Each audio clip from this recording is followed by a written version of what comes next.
for today. We have an awesome building stream here with our good friend, qwertyclone. qwertyclone, would you like to introduce yourself as well as that awesome suit of armor you got sitting behind you? Absolutely. So my name is qwertyclone. I'm actually a little bit newer to the YouTube kind of side of things. I'm coming over from TikTok. This is actually my clone cosplay. I made it out of EVA foam, and then I actually bought the helmet from GameStop. So I should clarify, I didn't make the helmet. I used to make helmets. Way difficult. I don't do that anymore. But yeah, I'm super excited to be here and to kind of see how this co-op live goes. This is my first one here for YouTube. So, and make sure you guys all subscribe to him. I tagged him down in the description. So if you guys want to check out his channel, he's got some awesome videos on there. He built a Venator recently. He's doing some Battlefront vids. It's good stuff. But what is up, Blue Duck, Debrister, CT? Let's get right into it. You're building the ATTE? I am. I managed to score them. If you guys have a local Walmart, go check it out because they're like 40% off right now. So at least it wasn't mine. I don't know if it'll be at yours, but worth a look. So I'm gonna have to check mine. All right, let's just get right into it. Oh, I don't know if I entered my set, but I'm building whatever this thing is. I think it was for Chinese New Year. 1,000 pieces? Oh my god. This is going to be an adventure. Look at my scissors. Tape all nicely. It's like beating the out of the box. Like, do you save your boxes? You know, I recycle them, actually. That's the move right there. Good for the environment. The only one I might save is the Venator box because it was my first UCS set ever. That's smart. That is definitely a smart move. Have you explored Rebrickable at all? Oh, let me tell you something. I love Rebrickable, dude. I have a bunch of custom sets from there as well as like Republic bricks. What makes you bring that up? You got some customs? What? Well,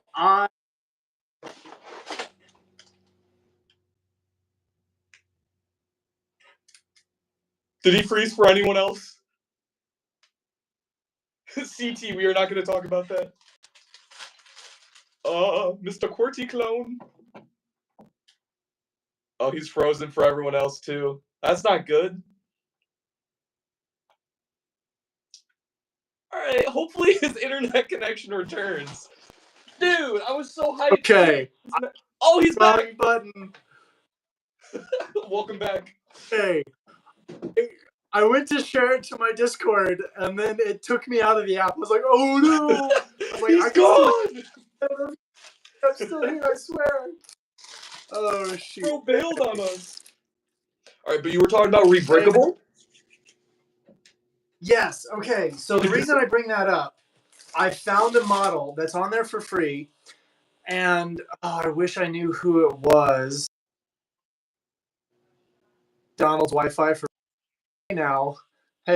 I have okay Wi-Fi. I just push buttons. Oh,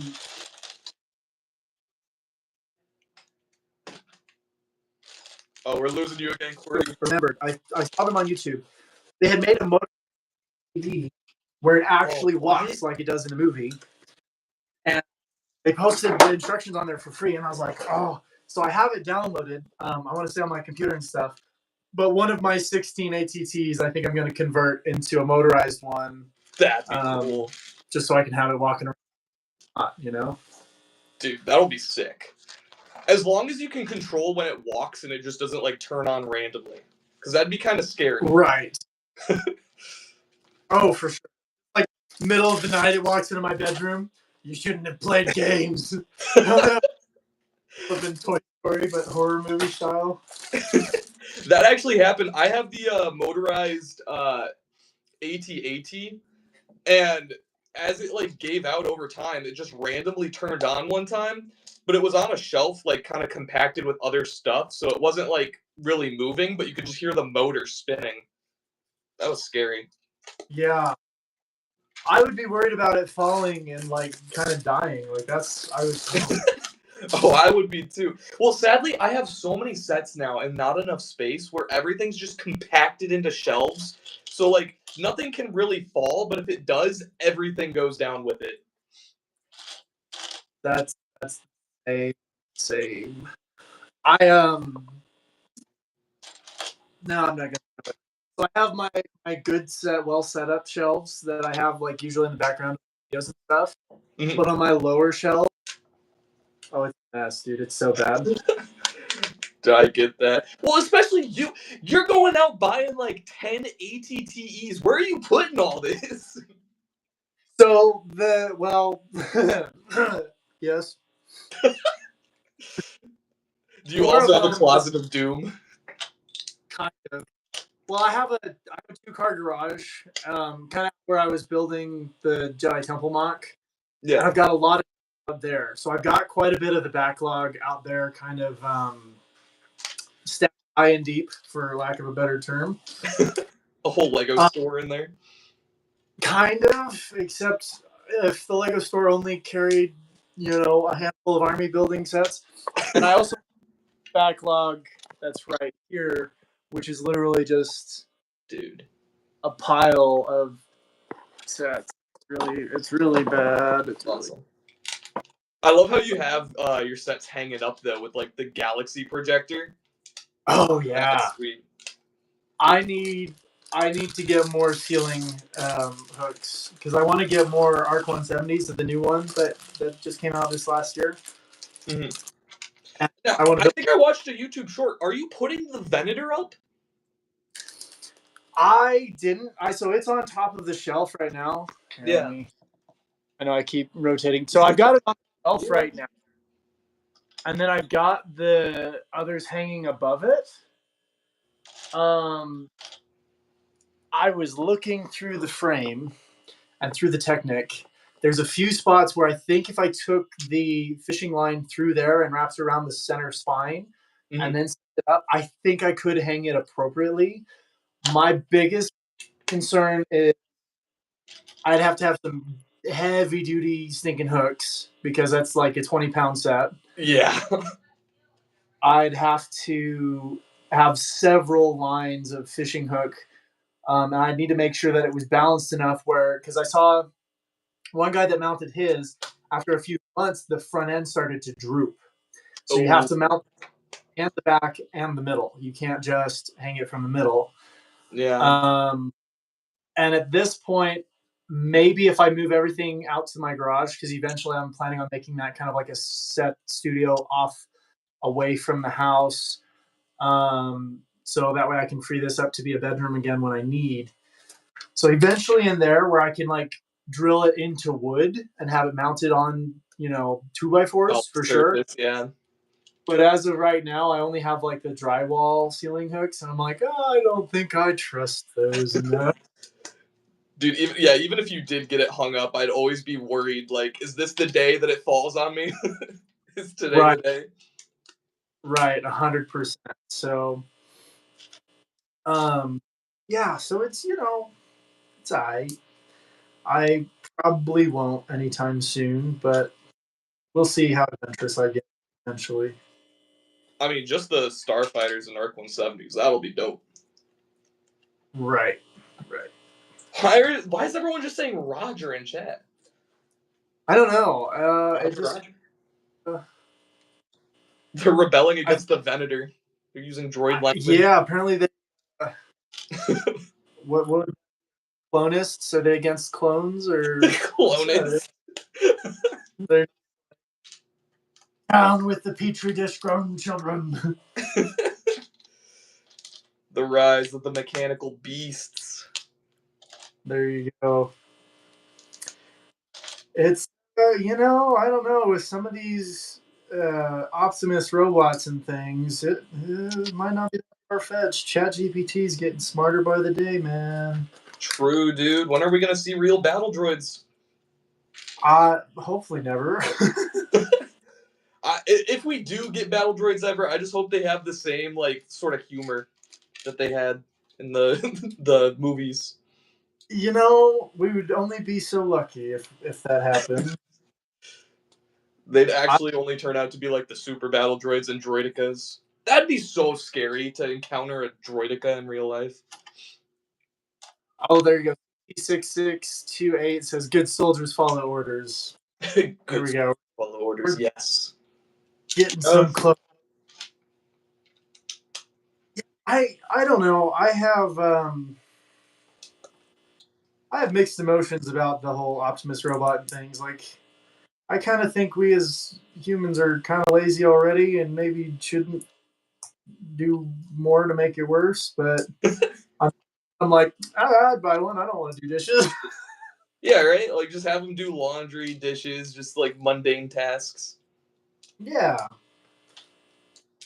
It's only scary when, like, the robots start getting creative and then they're making their own films and YouTube videos.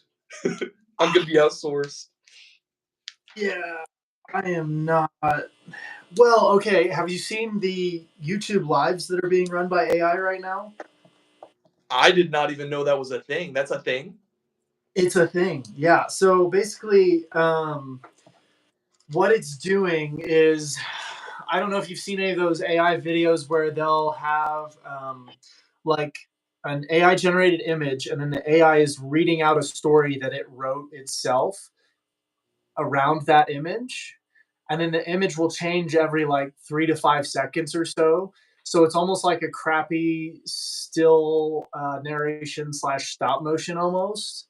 But Ugh. it's like, it's getting so bad. And for the brain rot version, they'll actually do 4 separate trending topics, all being generated by AI at the same time. You know those TikTok videos where it'll have like GTA 5 gameplay on top and then like a story time on bottom or whatever? Yeah. It's like that, but on steroids because it's got 4 of those going all at once. Gosh. And I saw that and I was like, oh my goodness, like my ADHD is going to short circuit if I click on this video. Never leave this video. Like I know it's just not okay. But they're running rampant and they're having like hundreds, if not thousands, of people watching it all at once. And I'm like, holy cow, it's so Okay. bad. Maybe I should start getting into that business. I don't know. I really like I have seen the cat generated ones where the song is like meow meow meow meow. It's like a sad Yeah. cat story. Those ones are Yeah. good. I can get behind that. I mean, those are just the beginning, though. Like The start. that's exactly how it starts.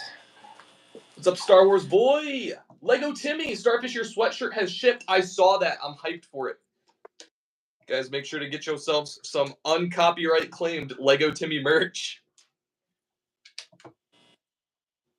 Are Not you copyrighted anymore.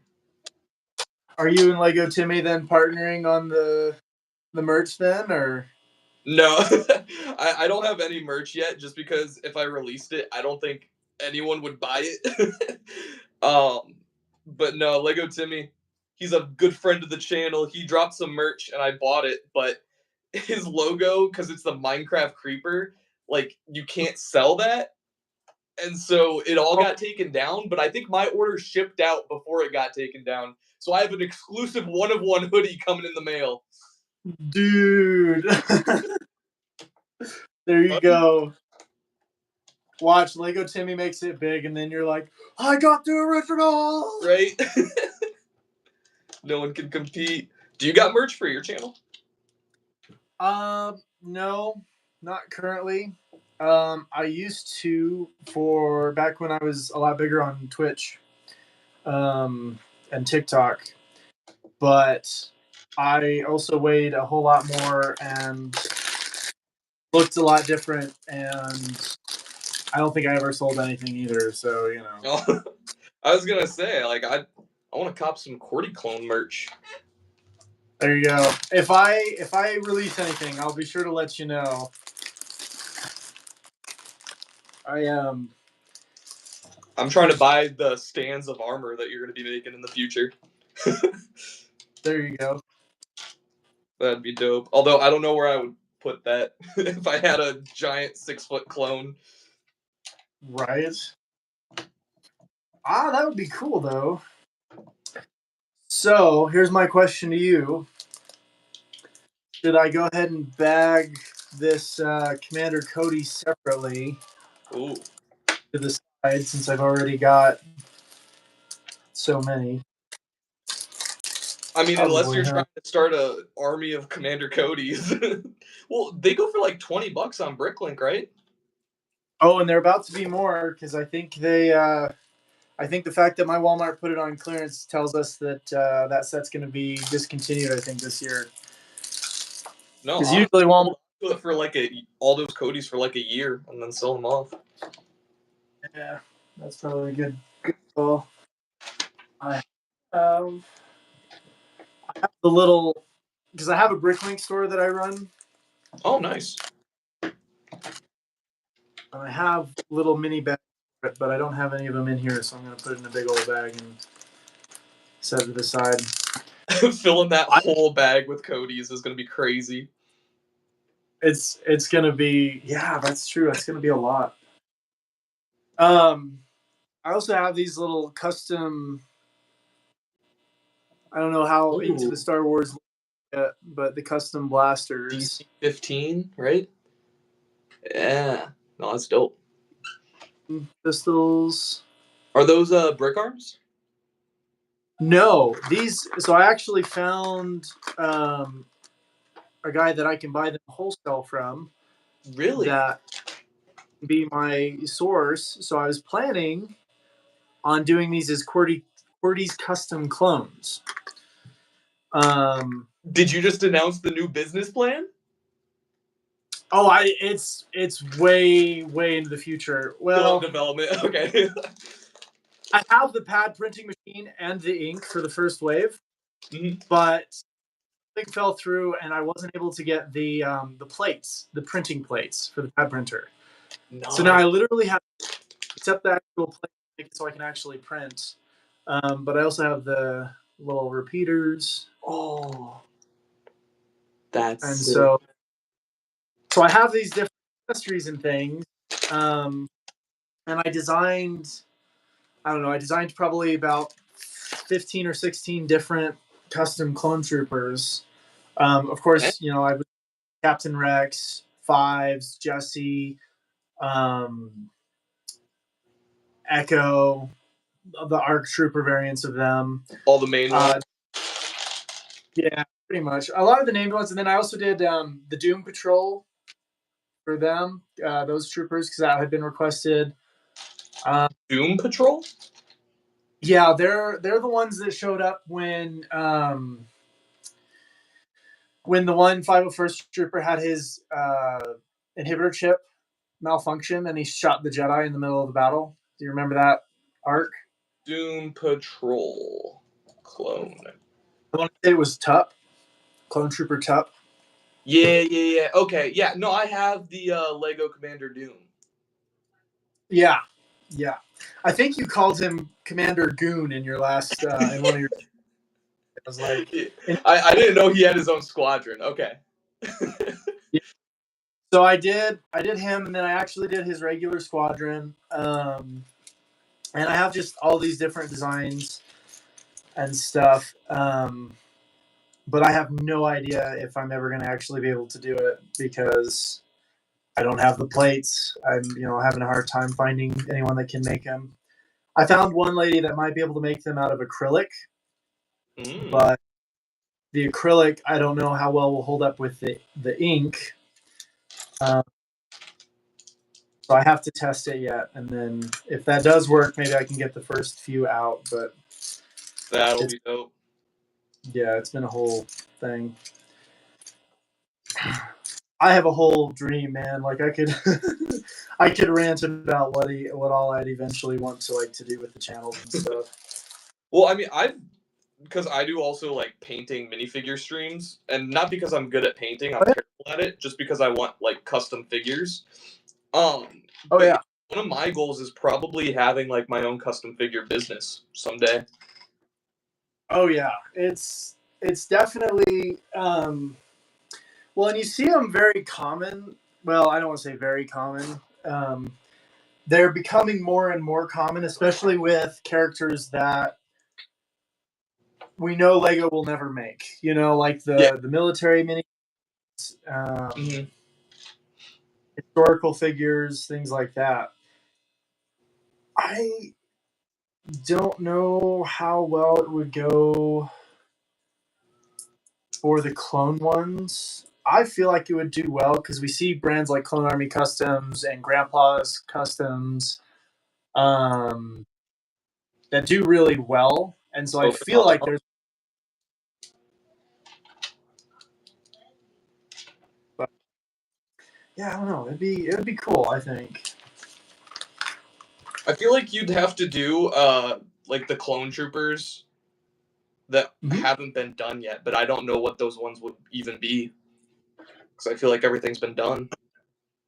A lot of them have been done by like Clone Army Customs and stuff. Yeah. The competitive edge is going to be: can you make these clones for less than $30 a pop? Yes, yes. Because if you could get down to like a $10 clone trooper minifigure that's like custom made, that would be awesome. And honestly, that's kind of the price point that I want to shoot for. So that's kind of what I'd be hoping for. But I'll be honest with you, the pad printing ink is very expensive. I had no idea. Oh, really? I ordered just basic colors to cover red, blue, yellow, green. And then I think I had to get white, black, and gray, obviously, because you need those as well for the base clones. And you have the pad printer? And I have the pad printer itself. I have a plate that goes into the pad printer to actually do it. And so missing the one component. Oh, man. I'm like, oh. And those sent me back, I want to say, about $1,200. Just dang. And so that's why I'm like, okay, I might see why it's $30 pop now. Yeah. But I think where I could produce probably, I think I could produce close to 4,000, 5,000 clones. Dang. Just depending on the different battalions and stuff and how many misprints and things I have. I don't know.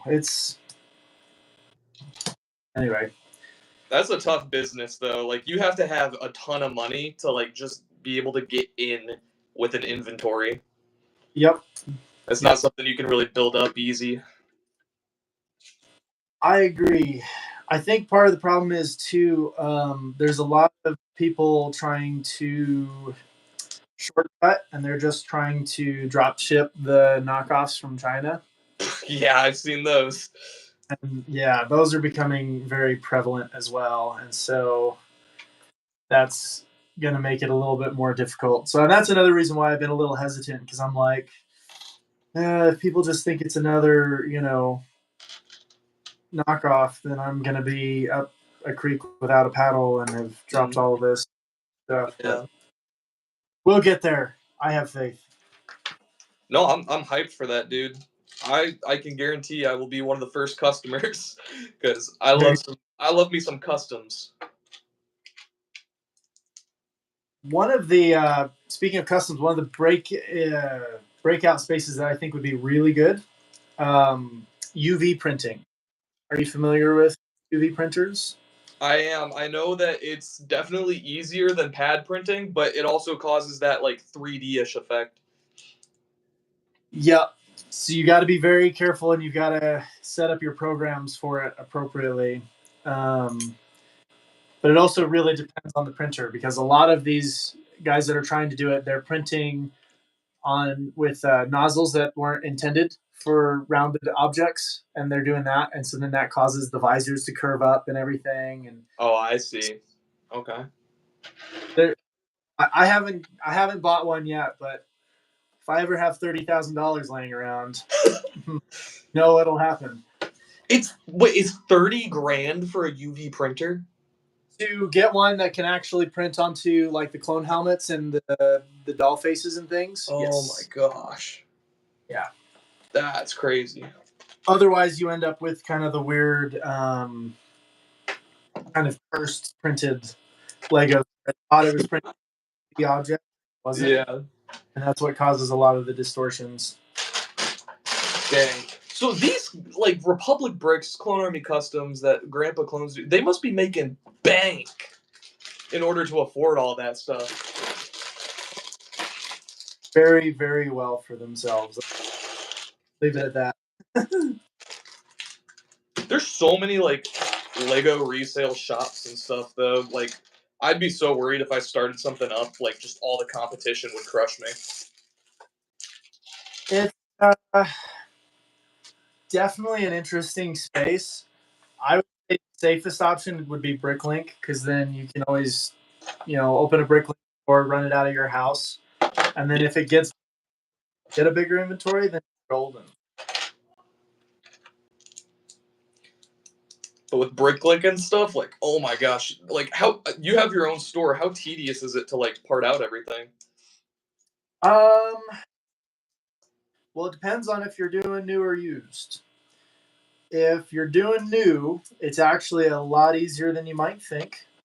Because generally you can just plug in the set that you're parting out, and it'll auto your inventory. Oh, that's nice. That's probably what I've done because it's easy and I'm kind of lazy in that fact.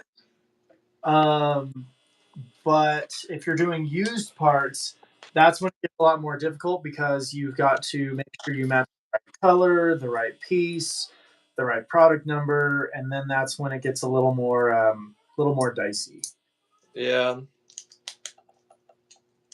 Yeah, I You know, would like people I know I have a boy here on YouTube, Brandon's Bricklot, shout out, we're wearing his shirt. He buys up lots and does it that way. Like used lots. That would send me into like a nightmare. it's yeah. Um, I'm not gonna lie. I've bought in a few used to do that, and then they're just sitting in my garage and I haven't done anything with them. Well, sometimes those lots are awesome because you'll buy up a lot and I'll have like a few minifigs in there, but it'll be like a cool Star Wars one that's like worth $20 and you bought the lot for 30. Makes it Right. worth it. I had. Let me see if I have some of them. I had one Lego lot that came with. So I got the Savage Oppress, Ooh. and the Asajj Ventress from the same set. I also With got the Night Speeder? yeah, and then I also got Nadar, Kiadi Mundai's apprentice, and then I got several clone jet troopers, the Phase One jet troopers from the Clone Wars, Nice. and then some ARF troopers, old like Clone Wars bomb squadron troopers and stuff. So it was definitely worth it. But those I kept for my own. I was like, these are mine now. Those are too cool to sell. Pretty much. Oh, I had this lot too that I traded with a buddy named Boba's Bricks. He doesn't really do content a whole lot anymore. But I traded him a sealed Minecraft set that I had in my inventory for my Bricklink. And these were a few of the minifigs that he had traded me for it. So a zombie Geonosian, Oh, that's a solid fig. a regular Geonosian. With the wings is huge. Oh yeah, 100%.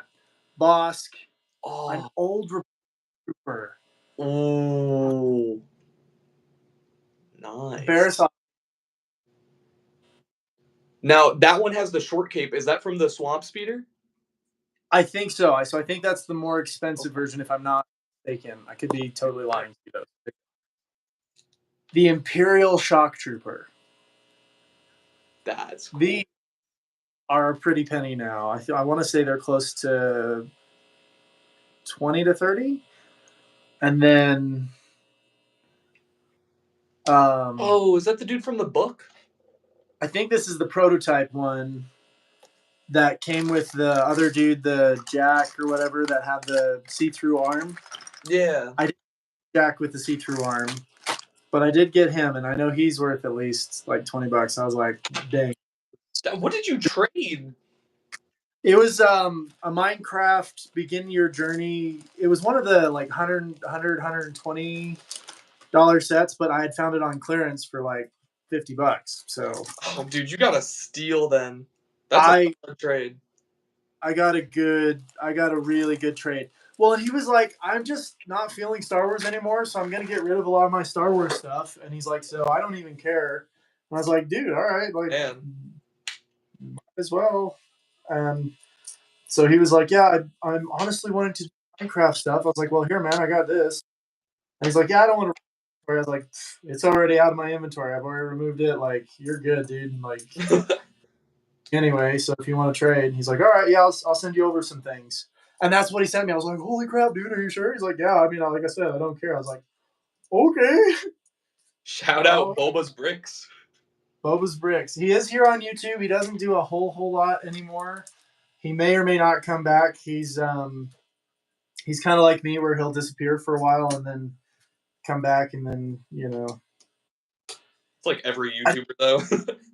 Yeah, I don't disappear anymore. I used to when I was on TikTok, but now I'm in it for the long haul. I'm ready to make something happen, Heck yeah, dude.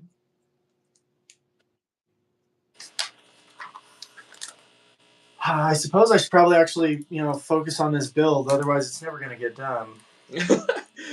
No, I've just been chugging away at mine. I don't even know what these are. What are these, like genie lamps or something? Oil lamps, I think. Oil, okay. And I think I'm building a pumpkin? Oh. I'm definitely offending a lot of people. Oh no. That's all right. Sure. I'm sure someone will be able to later and be like, actually, that is this. Right? Oh wait, no, there's no way this is a pumpkin. What is this thing? It looks more like a tomato. Is it red? Yeah, it's orange. Oh, it's orange. What is this supposed to be? Let's see. Oh, it looks like Brick Command shout out.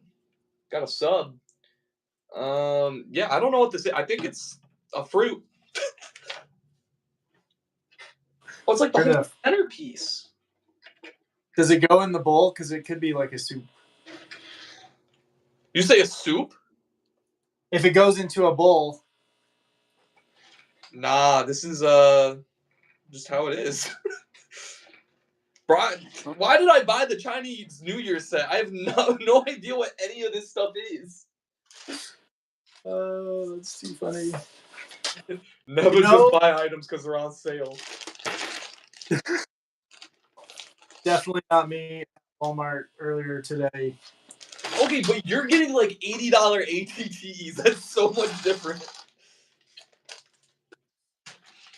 That's a fun. Yeah, it's worth it. I'll be eating ramen for a month, but it's worth it.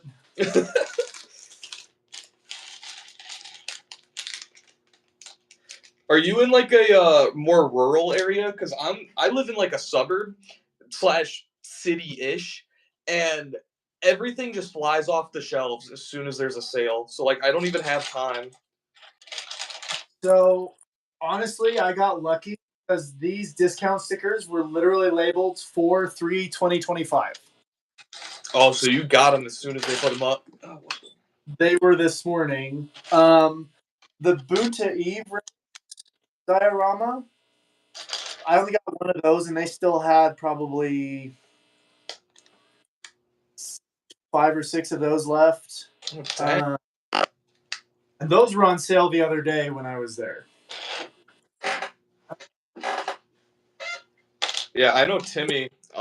He had like $10 battle packs of like the clone versus droid ones. Really? For $10 is insane. That's awesome. Or like $5 micro fighters, like the Rex one.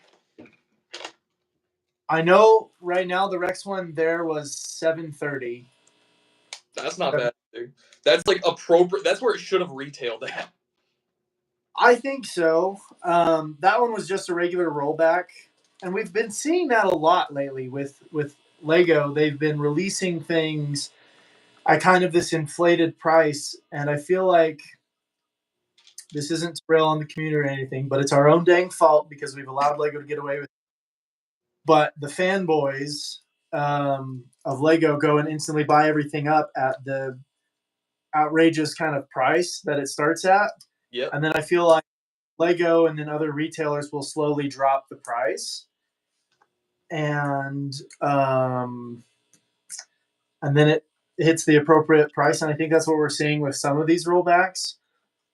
Like the ATTE, I saw a rollback for it, which is how I got most of mine at, for like 114 down from 140. And I was like, oh, okay, I would buy that. And that's when I bought my main, first 10 that I was originally planning on getting. Yeah. And then when I saw they were 80, I was like, all right, that's fine. That's a steal. So I don't know. Have you seen that kind of where you're at with like the price starting at Lego's normal retail and then it's slowly kind of coming down as it ages? Yeah, no. So I had the exact same theory as you, where the reason they keep increasing these prices is like they never stay there. Even like on Amazon, it after about 2 or 3 months, instantly drops 20% off. So it's they know people are going to buy it at these extremely high prices, but then the people who can't afford it, hey, let's just roll it back 20% where we could have retailed it like early on. No, let's drop it so now they can afford it. And then they're really not making like a loss off of the inventory that doesn't sell when they clearance it because they already made such high profit off the ones that they sold for that initial exuberant price. Oh, 100%. Well, and that's just Econ 101 right there. Yeah. But even then, when they clearance out an item, they're still making a little bit of profit. It's not a whole lot, but people don't understand how inexpensive it actually is. Once the molds are made for these parts, it costs them like 0.2 cents for one Lego piece. They're making it in bulk; it gets even less expensive. I'm so sure like they've been doing this for so long. They have ways where like the sets probably cost them like a penny to make. Like maybe not that, but they definitely have the science down of it. I think when I was running the numbers, so I'm a math major. I'm studying to become a math teacher. Ooh. Like numbers because I'm a nerd. Nerd. I think it was like for the Republic gunship, the one that's currently out. I want to say it costs them only about $20 to make it, and then sell it at what 120? It was at. I think it's at 140 usually, 139.99. That's to produce it, but then it does cost them about $5 to actually get it on the shelf at various retailers. Then they'll pay the various retailers like a $10 commission or whatever. Well, they also have licensing, right, through Star Wars. Yeah, and then they do have the licensing, which is like another $10. But eventually, their overall overhead is like $50 to $55. So they're still at 125% markup.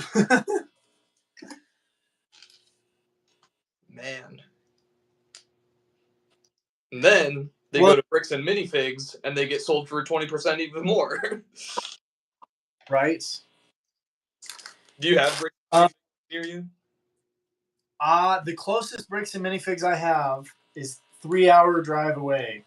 Oh, yikes. Never mind. Yeah, I live in the middle of nowhere, dude. Like, I am in Nowheresville, USA, bro. Hey, at least you think iron steels. Right. Well, sometimes if I can find it during the week, then I'm golden. If I can't find it before the weekend, it's gone. Yeah. And that's because I live in the largest town in the area, and so during the week, it's about 69 to 75,000, if I had to guess. Oh dang. But then our pop skyrockets on the weekends to about 150 to 200,000 Oh wow. because we literally have like 7 or 8 different towns that all drive in and stay the night and stay the weekends in my town, and then they drive back home, because we're kind of the shopping center of the area. Because there's just like nothing else around. There's just nothing around. Oh. I'm not sure if you're familiar with some like the Native American reservations and things like that. I know they got a lot of them up in Minnesota. They do have quite a few in Minnesota. We have the Navajo reservation, and we're the main shopping center for most of that reservation here in New Mexico. Oh, really? So yes, and so we get a lot of people coming in from there, and so it's great for our economy. Like our retail has sustained our economy literally by itself. I mean that's a huge boom right there. Yeah. Oh yeah. And so it's definitely super helpful for our economy. And yeah, so we always have work, even if it's just retail. We've got work. So That's solid. oh yeah, especially for a little town. I like to joke we're small enough that everybody still pretty much knows everybody, but we're also big enough to have a Chick-fil-A, and that's worth it. Big enough for a Whole Foods though? We have a local Whole Foods, so we don't have like the big chain Whole Foods, but we do have a local natural grocers, which is basically the same, but it's run by a local guy. And then until they have a Whole Foods. right, the South Park. We've got whatever it was. But no Costco. We almost got a Costco, and then they backed out. And Maverick ended up talk of the town. What's that? I said that would have been talk of the town if the Costco came in. Oh yeah, no, 100%. Well, and they had been talking about it, and so everyone was getting all super excited, and then Costco finished their worker analysis for the area, and they were like, "Oh, we're gonna have a hard time keeping people on staff." And we were like, "No, it's fine. We'll find people." And they're like, "Nope, we're out." And we're like, "Okay." Oh. So. Rest in peace. Yeah. So, are you closer to Chicago? Then you mentioned the. Yeah, I'm like about 40 minutes out of Chicago. Okay. And like by me, it's crazy because there's like 4 bricks and minifigs within like an hour's distance of driving from me. They're actually opening one up 10 minutes away from me. So I bought the Founders Club membership. It opens up Saturday. I'm hyped. I'm gonna see if I can talk with the owner. Maybe get like a YouTube short lined up or something to make out of it. But yeah, dude, absolutely. So there's definitely a lot of Lego pop up near me. Nice. That's awesome. I am jealous of the fact that you have so much Lego close to you, but like our outdoors stuff and like having the small town kind of country vibe still, like it's just kind of my jam, I don't think I do not blame you for that. That's kind of my overall goal, to move out somewhere where I can just like own a lot of land and not be near people. Dude, I feel like that's a worthy goal, and I feel like a lot of people are picking up on that goal nowadays, because especially with COVID and things, I feel like a lot of people are just, nah, my own piece is more worth it than corporate America. Yes. Well, everyone, Which is especially, I don't know, around here, everyone just wants to move to the city.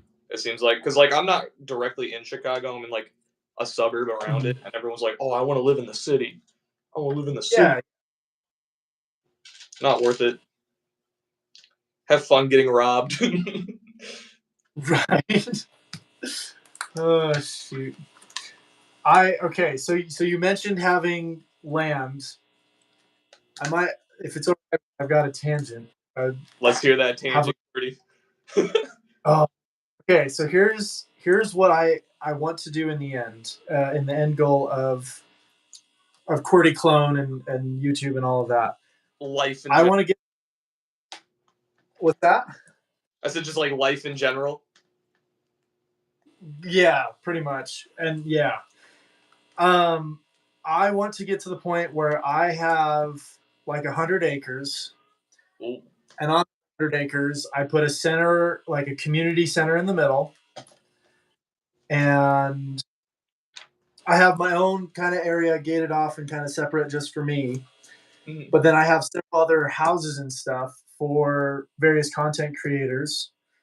And then in the community center in the middle, we'll have like podcast booths. We'll have a big old gym for doing like basketball, volleyball, any trick shot, anything, just massive space that we can use Dude. for it.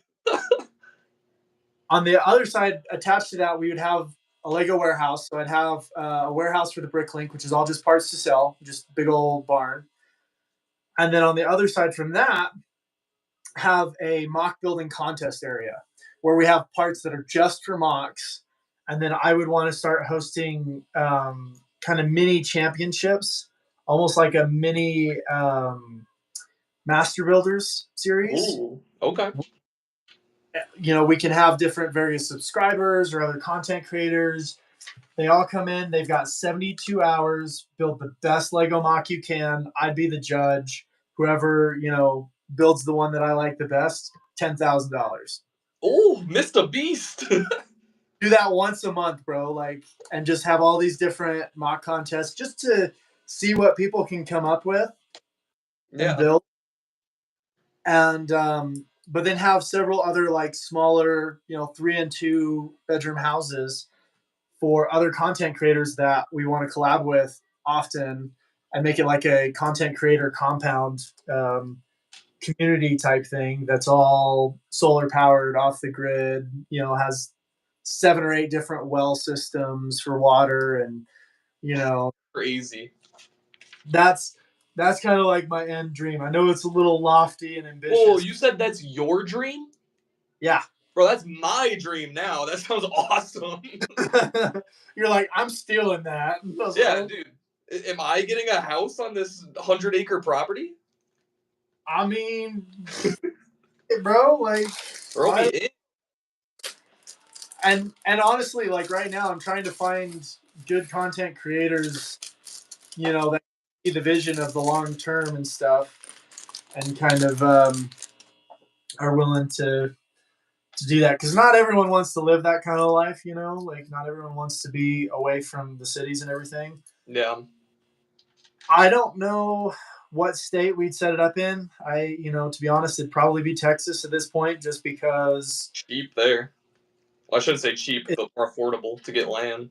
a lot more affordable. Either that or Wyoming, but Wyoming's way cold, and so that's my Yeah, big that hesitancy. city center would not last in Wyoming.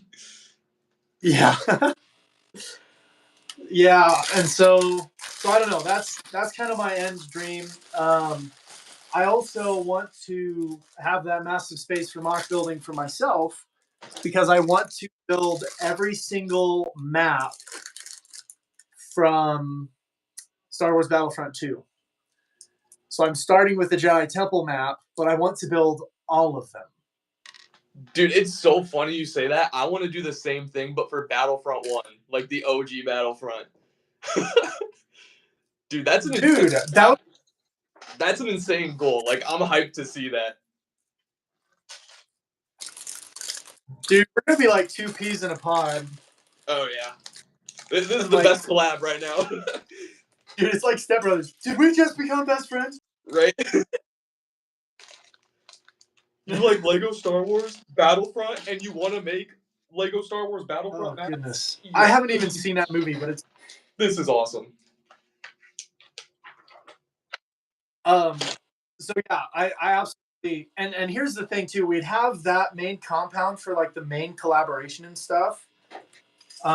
we'd have like a code of ethics stuff. Like if you're going to stay on the compound, you have to live by these certain rules. Like obviously, no drugs, no, like because one builds a good, lasting community that works stuff, and we don't drama and stuff bring in that. I Only don't fake think. drama for clicks.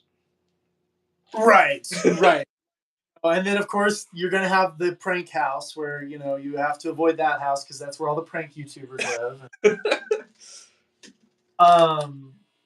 But no, for real, like I think it'd be a lot of fun. Especially if you have a variety of different kinds of content creators. You could have trick shot people, you could have, animators, you could have all kinds of people there. And then you could collab all kinds of different things and have a different crossover, and it would help grow everybody's channel would grow from that. Yeah, that's definitely like I've always heard of like content creator houses, but having like a plot of land where you have like the whole spectrum of different like that's pretty unique, and I feel like that's a concept people would love to watch. I feel like they would too, and that's kind of why I'm like I want to be one of the first to do it. Yeah. I probably need to quit sharing it when I'm live, otherwise someone's gonna watch it and be like, I'm gonna do it first, and I'm like, no. They already bought Even the property. right. I've got to copyright it. Content. Patent that. But yeah, I think that would be a lot of fun. And I also think it's important though too, because as content creators grow, and they have families, they get married, they have kids, they're going to want their own space. Yeah. Whereas found if they've got a 3-bedroom, 2-bath, they've got room to grow. And it's not just, oh, well, I'm getting married, so I have to quit, It's not one room in a house. Right. And they have to move out, and then it becomes super difficult to collab, and then life gets all busy. I mean, obviously life is going to get busy and things will happen. Yeah. But then it's still like they can actually grow and stay in that position as long as they want, not being forced out because, their personal life outgrew YouTube. Mm-hmm. But anyway. Oh, it makes a ton of sense. That would be so hyped though. Lego Tim, it seems like he's wanting a spot in there. Who said they wanted a spot? I think Lego Timmy should get a spot. Or if you're looking for people, Lego Timmy is the way to go. There you go. I see him in chat right now. Oh, is Tim in the house? Timmy is in the house. Tim in the house. Nice to meet you. I'm Qwerty. I'm new here. I'm coming over from TikTok, which I had a decent community over there. I had 30,000. Oh, that's pretty good. I shouldn't say that's pretty good. That's really good. It kind of stopped growing and stuff, though. And then with the whole band thing, I was like, you know what? It's all right. It's time to find something a little more steadfast and constant, not questionable. Yeah. I mean, YouTube, I don't think is going anywhere anytime soon. No, I don't think so either. It's like sad that platform where I feel like there's always going to be a stable creator economy. Right. I think so too. Just with TikTok, what I was finding, it became a pay to play kind of. Oh, really? With the creators and the sponsored posts, if you didn't pay as many views as possible, even if a little bit, if you weren't like playing ball with TikTok, they didn't like that, and so they kept trying to get me to switch my creator account to a business account. And I was always like, nope, I'm not going to do that. And then after I told them no for like the 5th or 6th time, everything kind of froze, and I got stuck in the 200 view land when I used to get 500,000 views, so they pretty can easily control whether or not your videos or whatnot get pushed out? Yep. From what this is all personal experience. There is no evidence or anything behind it. Like, this is just from my experience of talking with the different powers that be over there. And I was actually like a recruiter for a TikTok agency and stuff for getting people to go live on TikTok and stuff. Oh wow. And even that agency ended up jumping ship and going to their own platform um, because of the. But during the time, I was able to actually talk to people at TikTok and stuff. And when I finally told them, I was like, "Look, I'm not upgrading. I'm not going to a business account because I'm still doing this as a hobby. And the business account has some good features, but they're all like paid for features, and there's nothing like there's no reason for me to switch." And they were like, "Okay, well, if that's how you feel," and it was kind of a sour note. And then ever since then, I had nothing. So That sucks. I was kind of like, well, okay, if that's how it's gonna be. And a couple days before the ban, I said, "Hey, this is my last video I'm posting on here ever. Even if the ban doesn't go through, I'm out. I'm uh, I'm gonna go do my own thing. If you see me on other platforms, great. I'm not even gonna tell you to go follow me on other platforms because I don't know if that's gonna do any good. I'm starting over and gonna do my own thing." And yeah, started working on this in January, and I've already got it grown pretty well. No, I you've don't made know if insane growth for that short of a time frame. it's been really good. I want to say because I had a little bit of following here. I want to say I had like 500 or 600 back in November, December ish, Nice. and then we're like 50 away from hitting 2K. So Oh, you're it's getting been there. good. Yeah, it's been good. I'm mostly working on the watch hours now for monetization because that's all I need now. That takes a while though. It does. I'm 10% of the way there. I'm at 400 watch hours out of the 4,000. So Oh, that's not bad. yeah, slow and steady. That's what wins the race though. Yeah, no, it took That me is. a while. So did you hit your 40 hours already? Or Yeah, 4,000? Excuse me.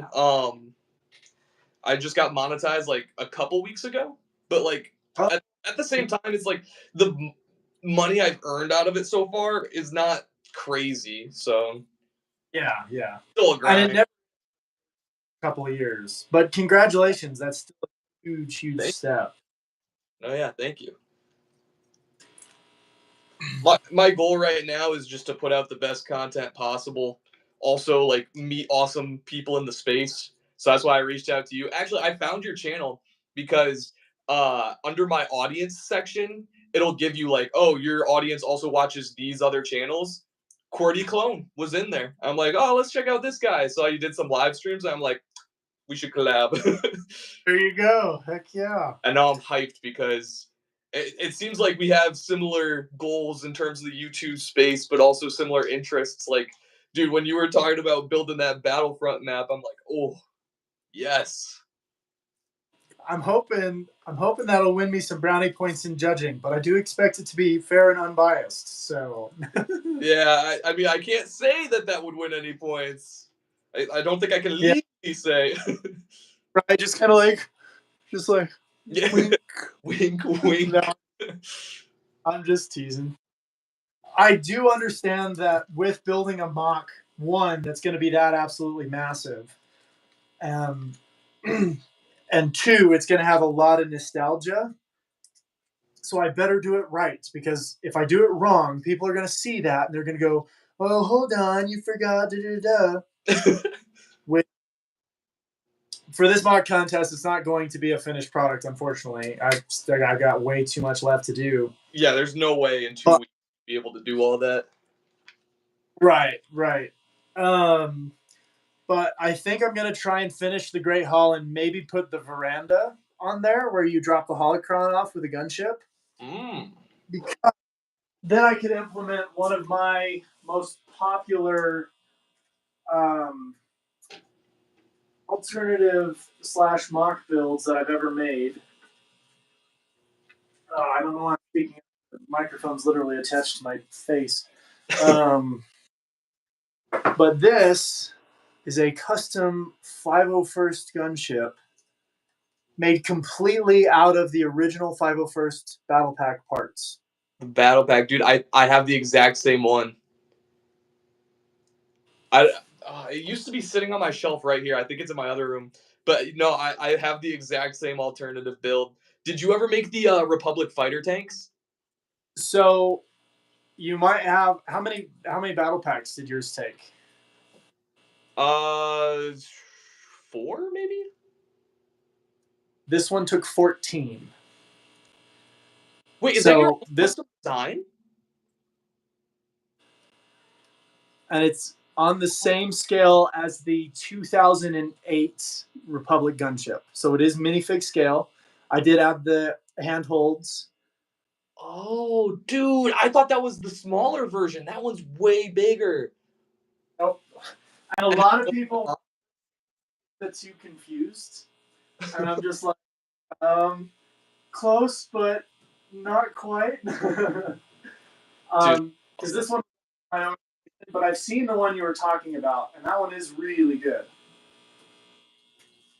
I mean, that one's more to scale though. Like that's insane. Oh, the ATTE2. This one I actually did make instructions for. This one takes 12 battle packs, and I made it modular, so it actually, I didn't have to pull that off, but, and then it opens up to have a full interior. What? So top armor plate just kind of modularly clicks into place there. Well, so hold on, you made instructions for that? I did make instructions for this, yes. I swear I saw the YouTube post when that came out. Yeah, that would have been back probably about 2021 and I did post it here on YouTube. Let me see. If you're on, you might have seen it on there too. This one I want to say got over 1 million views on TikTok. That's crazy, dude. That was you. So you. Do you see how much I've changed? No, yeah, that's crazy. You shaved off the beard? I shaved off the beard, I cut the hair, and I lost about 200 pounds. Dang, dude, big congrats. Yeah. Awesome. It's yeah, I want to say I was 380, 390, close to my 400 at that point. Different times, different in progress. Oh yes. That was I'm very blessed. I think the beard was at least 10 pounds of that. Oh yes. Well, the hair was probably another 5 to 10 pounds too, because I had the whole Viking-esque look going on. But it was very much not me. I was not a very healthy person at that point. Yeah, I'll leave it at that. I don't think you need the whole deep lore drop on the first goal. That's 5th or 4th or live stream in. Right, you know. No, but that's insane progress, dude. Like, you should be proud of that. Thank you. I'm very happy with it, but I also acknowledge like I still have a little bit of a ways to go for what I want to do and things. So. Wait, how old are you? I'm 25. Okay. Yeah. How about you? I'm 22. 22. Okay. Oh, you're just a baby. No, I'm just kidding. What the? I'm a girl. No. Well, usually you meet people in this space and like they're younger, I guess I should say. Oh, yeah. So it's good to have a fellow old head. Right. There were a lot more on TikTok, honestly, with like Paul Denebricks. And have you met D's Bricks yet? D? D's, like Deez. Are you pranking me? Are you gonna say D's nuts? His name is literally D's Bricks, and it's a pun on yeah jokes. and his name always makes me crack up, but he's super fun too. He was part of the TikTok community, and he's over here on YouTube now as well.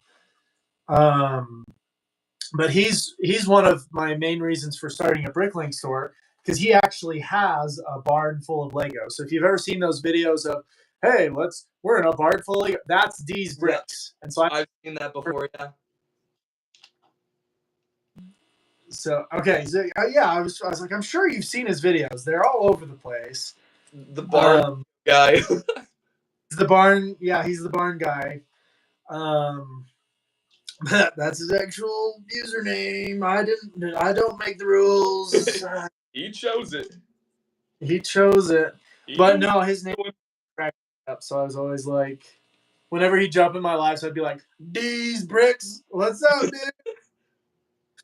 Anyway, he's like, I want to say he's in his 40s. And then Paul is, I want to say, 45, 46.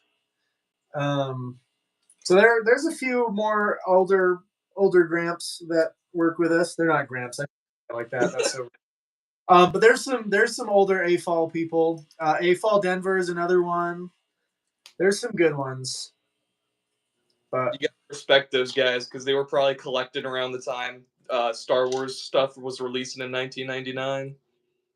Right. Well, a lot of them had their dark age of collecting, where they quit collecting, and then they started coming back to it as, I hate to say it, but maybe a midlife crisis, But so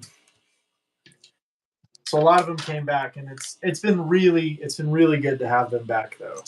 But no, that's awesome. What was your dark age for collecting, if you had one? I had a little bit of a dark age when I first married my ex-wife. I was 18 when I got married, so I was super young. Oh, dang. Man, you are Southern. Yeah. Well, she was hot. It's not my fault. Nice. I'm just kidding. You hear that, kids?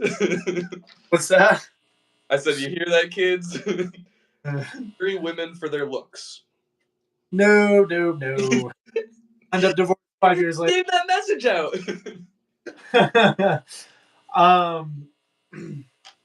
No, so I did kind of take a break, because when we were newlyweds, we were broke and didn't have hardly any money. I was working 2-3 jobs to provide for us and stuff. Oh, dang. And like for me, it just like Lego. I still love Lego, and I wanted to do it and things. And she knew about my ambitions to do the content creation and stuff, and she was actually supportive of that. Well, I think she was. Anyway, but it, I was always going to make sure that things were taken care of before I got any Legos, and so that was kind of my dark age. I didn't get a whole lot.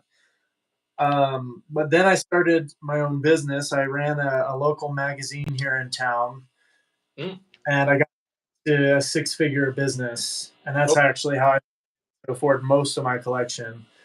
And then with the divorce and things, the parent company ended up taking the business back just because of some of the issues and stuff that had arisen. And so I lost that, and then I went to sell shoes. I was a shoe salesman there for a little bit, and that was a good, it was a decent gig. It wasn't bad. I was in the franchise training program there, and so I made okay money there. But they kept passing me up for promotion too much. So that's when I decided to go back to school about 2 years ago, year and a half ago, almost 2 years ago, yeah. And I've been a student ever since, and then, in the divorce, I won the house and the kids. So I'll let you guys deduce from that. Bro, what? Oh, yeah. Kind of, yeah.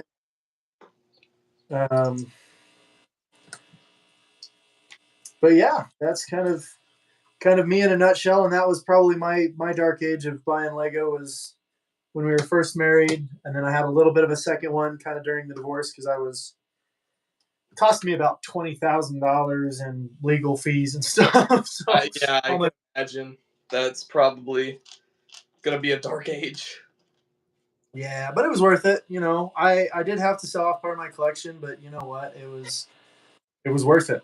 And that's all I'm gonna But say. it's been strong now. I think the best part about Lego is like if you miss out on certain years, it's not like it's gone forever. You can just buy it back. Like Right. someone's always gonna be selling, and yeah, maybe it's gonna be like $100 more expensive, but it's not gone forever. Right. There's always the aftermarket, even if it is going to be more like. But it also kind of helped me though because I got to the point where I was like, I had serious FOMO for Lego, where I was like, I've got to get one of every single one. I've got to do this. I got to do that. Like I have to, or I'm going to miss Yeah. out. But it got me to the point where I was like, no, I don't really want that one. I'm not going. No, I don't need it. Like, and if I don't want it, like genuinely now, I don't buy it. That's smart. That's the move. So it was helpful. Even if it's on sale, I'll scan the tool and see if it's going to be a worthwhile investment. And if it's not, I just like what, this will bless this will bless a kid's life, or somebody who can afford it firsthand. Like, Mm-hmm. leave it. Giga Chad. No, I'm just kidding.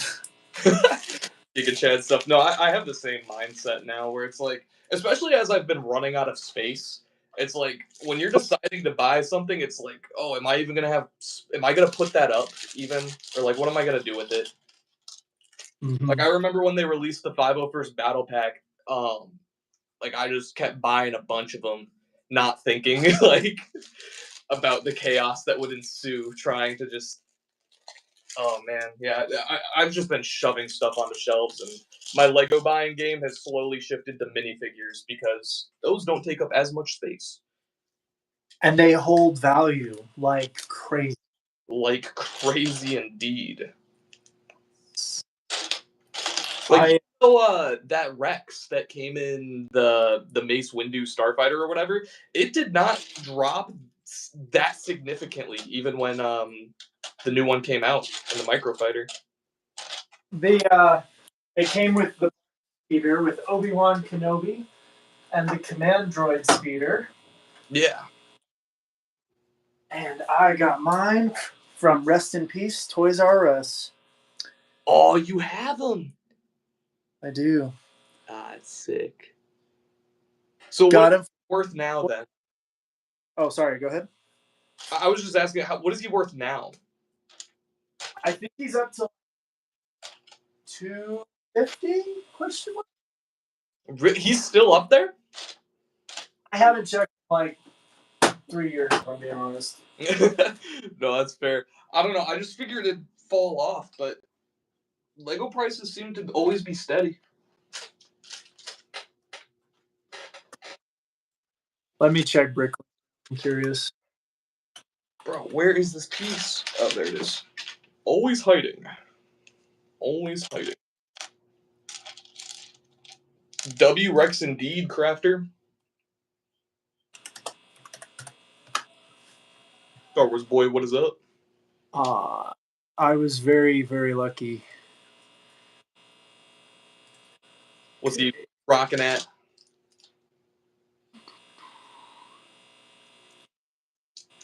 Let's see. Oh, see, I guess he's averaging out around 89 to 100 now. Oh, dang. So the battle. Half. Dang. Oh, hold on. Okay, those have bite marks and scuffs on no cauldron. Hold on, let me find a actually complete one. No chips, no cracks, no marks. Excellent condition. Very minor on the left toe. So it looks like for the ones that are in the mint condition, like mine, it's about 110 ish.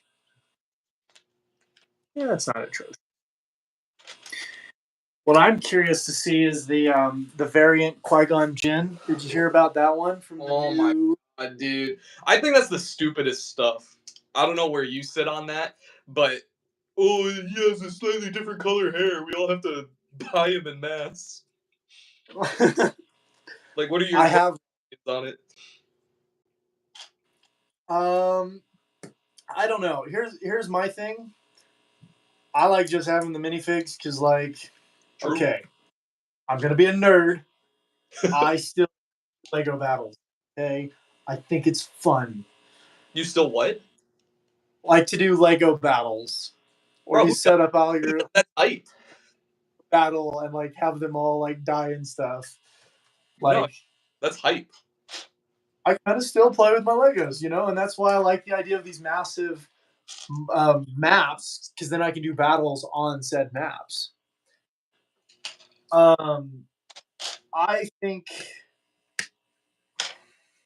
I don't know. I've got so many mixed emotions for it.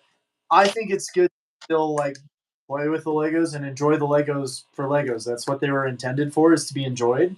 Exactly. I can see the collector's value, but I'm like all of the collectible minifigs I have, I got out of sheer dumb luck. Never paid collector's prices for a minifigure. Just never have. Never needed to. But I do have the variant. Do with it. You should never do that anyway, because it's like $100 for a fig. Oh yeah, or more. Because the variant Qui-Gon, I think the highest he sold for in the last month was like $310. That's insane, dude. It's up. As soon as someone made a YouTube video about it saying like, "Hey, go check your Qui-Gons. There's this variant." People just started buying them like crazy because at that point, the first video came out and they were selling for like 40 or $50, which is already a lot for a minifigure. Yeah. But then, 6 or 7 different people made videos, and I'm not gonna lie, I made one too, but mine was just say, "Hey, cool." Um, and it started selling for like 250 and then 300 the next week, and then I quit tracking it because I was like, okay, I need to quit looking, or I'm gonna be too tempted to sell it, and I'm just gonna leave it because it's mine. I'm putting it in the display case and calling it a day. Yeah, people who are actually buying it at that price, that's got to be insane. Like I don't know. I get the collectability factor of it, but at the end of the day, like it's just going to sit on a shelf and I don't know, you're not a most people treat their collections like museums.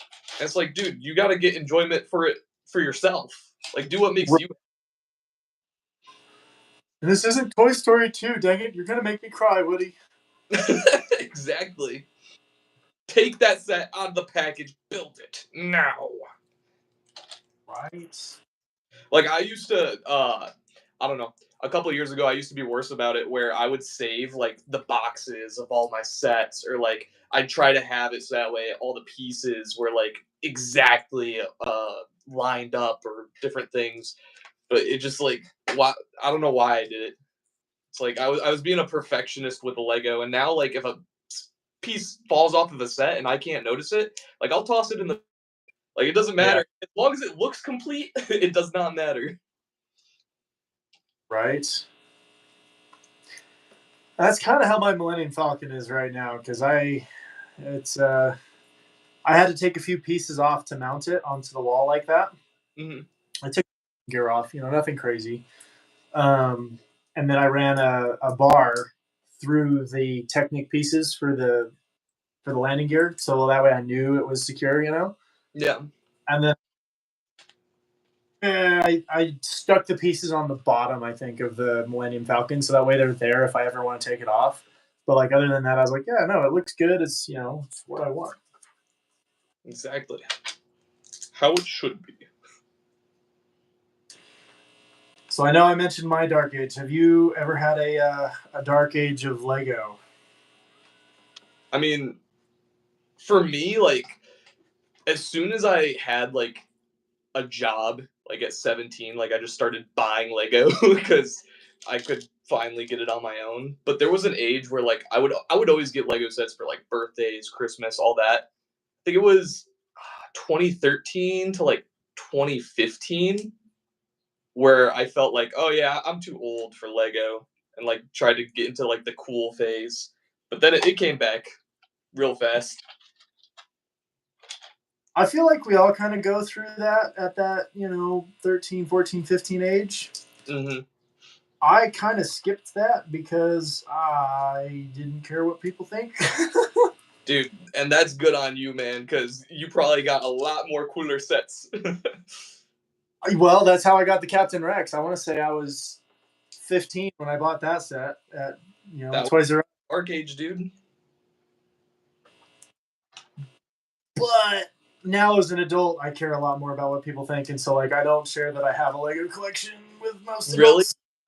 Yeah, I'm super embarrassed about it sometimes, which I shouldn't be, because it's just a hobby. But eh. It's definitely like way more accepted, I feel like now. It's sort of become like that model train type hobby where like older people get into it. That's why they have the 18 plus sets and all that. I think you're right on that. I think honestly, I think COVID helped Oh yeah, definitely. because I feel like so many people just being stuck at home and bored and working remote. I feel like a lot of people are like, I don't even know what to do. Whoops, sorry, I just touched my mic and that was probably terrible audio for you guys. Sorry. Uh, and I feel like a lot of people went, you know what, this Lego set is cool. This reminds me when I was a kid. And then they build it and then like they become obsessive because I know several creators that started during that 2020 era, um, and they started making videos, and now they're like their whole room. Um, you've met Guy Dom. Who, Dom? Dom. His full name is Cool Guy Dom, but usually he goes by Dom. It's That's short for Dom. one of the judges, I think, in that contest, right? Is he really? Okay. I met him on. I know there was he the one on Lego Master Builders. I don't think he did go on Lego Master Builders. He's got long hair. Go on Master Builders. He would have been one of the recent ones if he did. Because He was super. there's a dude named Dom who had I think it's the same dude. I think it's Cool Guy Dom. I'm pretty sure. Because he's got the. Usually wears a baseball cap, right? Yeah, he's got the long hair. I think it's Cool Guy Dom. Yeah. I didn't realize he went on to Lego Masters. I knew him before he went on Lego Masters, before he was super cool. Before he was. He and I had a little bit of an unofficial rivalry for who could buy the most 501st battle packs. He stopped at 100, and I got 116, 117. I quit caring, and I was like, come on, man. This was fun. Well, that another judge in that competition is Stud City, and I didn't know who Stud City really was until I checked out his TikTok. He's the guy who sets up in his garage like thousands of the sets, like on all the. Oh, You know what I'm talking about? Like, dude, yeah. I didn't even know that's who it was when I saw him first in the or as a judge. But that's like insane levels of collecting. I've never met him, but I've seen his videos, and my army. I aspire to have armies like his armies. Like that's my goal, right there. But could you imagine having to like set that up? Oh my gosh. Oh man, I have a little mini army set up back here in between the two AT. Let me get you guys closer for a better view here. One sec. W.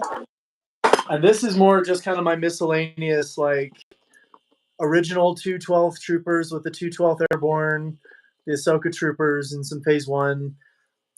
I've got some of the old school Kashyyyk troopers. Oh, that's sick. And some of the original Phase 2. Oh, like, those guys? Okay.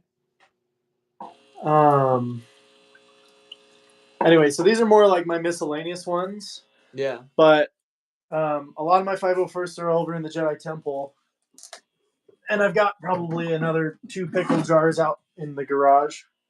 But I have the pickle jars because I've got 400 plus 501st Troopers, and that's with the non-specialists.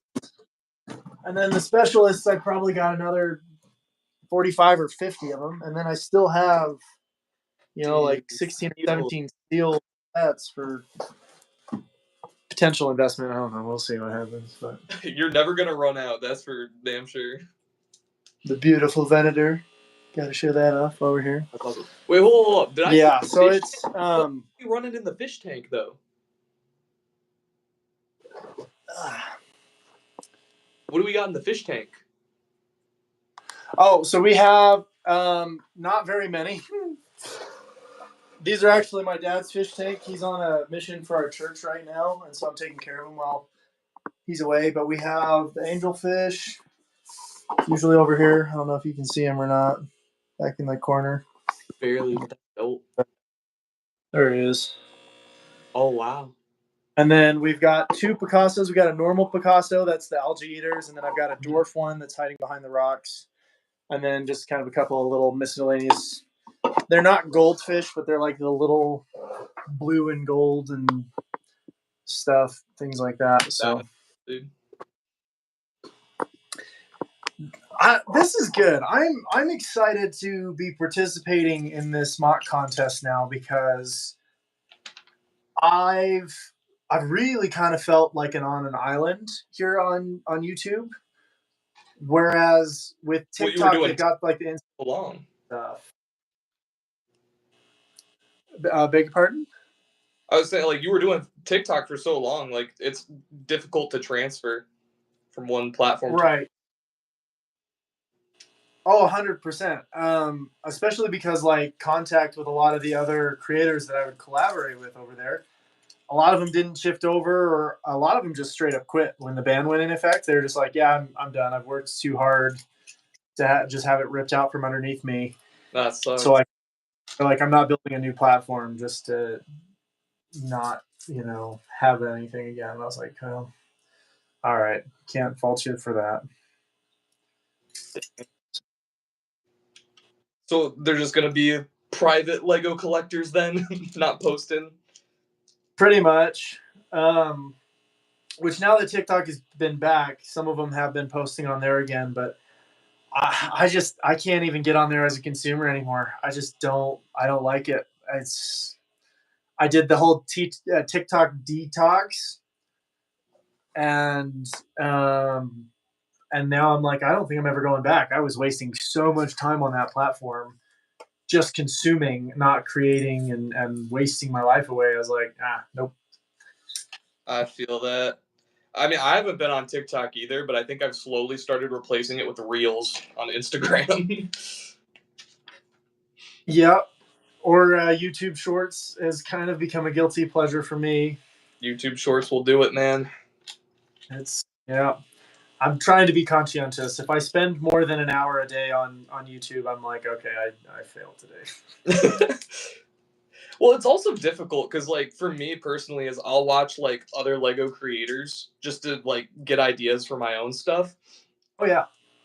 But the problem is that I'll start doing that, and then I'll slowly go into, like, I don't know, Walking Dead fan lore, and then all of a sudden I'm watching like different videos about dinosaurs, and it's the YouTube what is it called?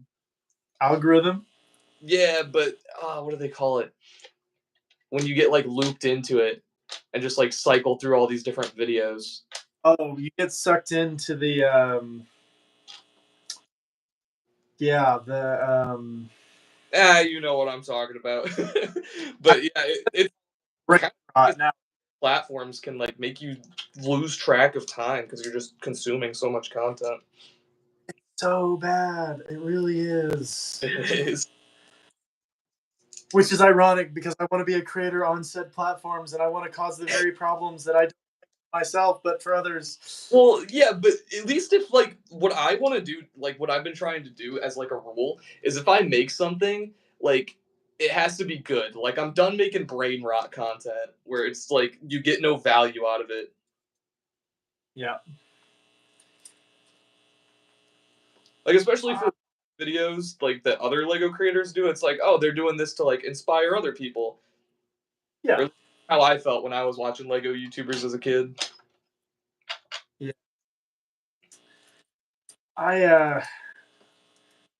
I like to think most of my stuff isn't brain rot, but I'd be lying if I said I didn't find a funny audio where I was like, oh, that would play into this so well, and then I would make, just like a stupid little skit. So I still do those, especially with the helmet. That nothing wrong with that. um, all right, we might start disagreeing here on something, but I want to know your opinion. What do you think of M&R Productions?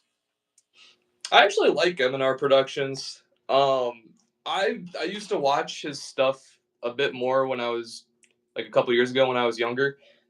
He's popped into my live stream chat a few times, and I think they were insults being thrown my way. I'm not sure. Either way, I still enjoy his content. What are your thoughts? He was rude. Not so good. I think he complains too much. That is so fair. I think one thing that's undefendable was the Target incident. I don't know if you remember that. Maybe. I don't know. He for me, I quit watching him once he got kicked out of the Lego Ambassadors Network. If you remember. That was back shoot, that was like 2018, 2019. So it's been a minute. But I think mostly it was because I was salty because he had found a lot of success online, and I'll be honest, I was jealous. Like I wanted that success, and I was, but I also hadn't made a single video at that point, so like I had no reason.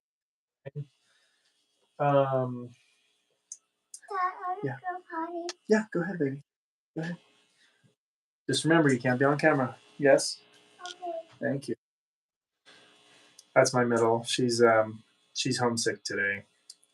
Oh no. So I have honestly, and he might have calmed down. Oh, you want to show the monkey? Okay. We got him. Dude, he's on camera now. Which is that one of the stretchy ones? Yes, and you can like, you like throw it on the ground and it gets all like deformed and stuff. It deforms. Have you seen it? I think they were like TikToks where people would drop them off of skyscrapers. Yes, those are so good. She saw that in the same aisle as the Legos, and she was like, "Can I get that?" And I was like, "Yeah, all right, that's too fun to do." Like, so yeah, we got a monkey. Nice. Are your kids allowed to play with your Legos? For the most part, I tell them the ones that are on the shelves they're not supposed to touch, just because those are mostly for like the videos and stuff. All right, sure. Business, we get it. No, I'm joking. Yeah. But like, but for the most part, like especially when I've got loose bins and stuff, like I'll put out a bin, I'll be like, hey, let's build something, and then we'll all just build stuff. Or they helped me build battle packs. They've helped me build ATTs. Like, I mean, usually they help me build unless I'm live streaming, and that's when I'm like, hey, I can't have you on camera. I don't want to get anybody in trouble. Yeah. Just because YouTube's not as stickler about it, but TikTok was. Like, TikTok would shadow ban you or straight up ban you, even if you could have a kid heard, granted, that's also partly to do with the troublesome history of TikTok and some of the other issues I'm not going to mention while we're on live, because one does not speak unless one knows, and I only have rumors, so I'm not going to say anything else. That's fair. Well, I know personally when I would browse TikTok lives, there'd be always like kids begging for money. Yeah, that's part of the reason why they started just banning people. That makes sense. Yeah, it was, yeah.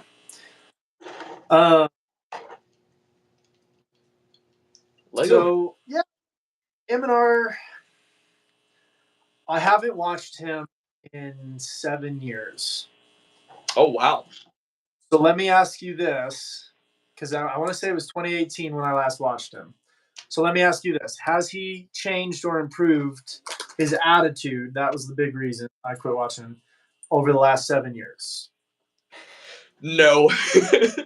And I will say, like, he does still complain a lot about, like, very minor things. And, like, it's stuff that I wouldn't really care about. But I respect him that he does it, because if no one were to call Lego out consistently for, like, small little mistakes or little price increases or stuff like that, I feel like they'd probably want to get away with a lot more. Like, one thing he called out was the torso reused for Obi-Wan in the General Grievous's Starfighter. I don't know if you remember that, but it was like the Mustafar one that they reused. Yeah.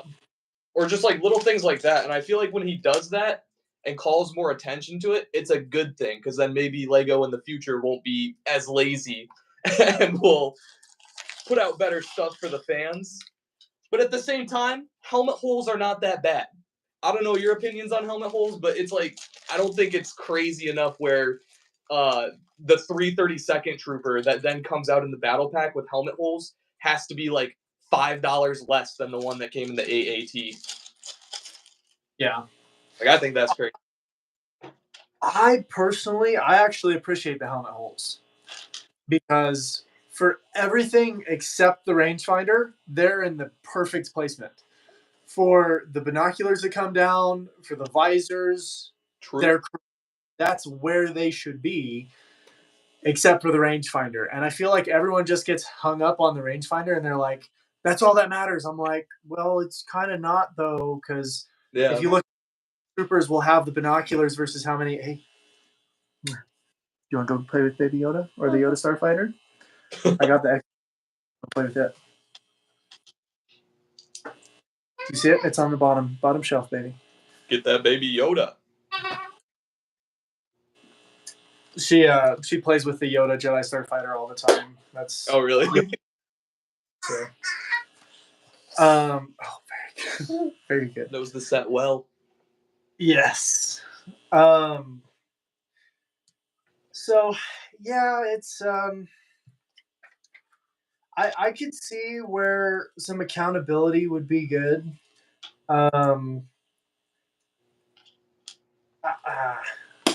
But for me, I think, like, I'm also a big believer of, like, acknowledging the good as well.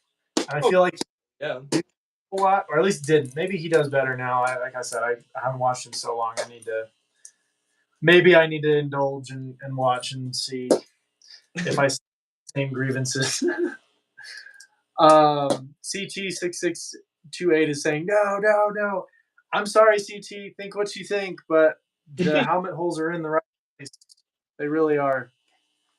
No, I also, like, I'm not the big, like, I just don't care about the helmet holes. Like, if that's what they need to do to get the visor in the right position, then, like, that's fine.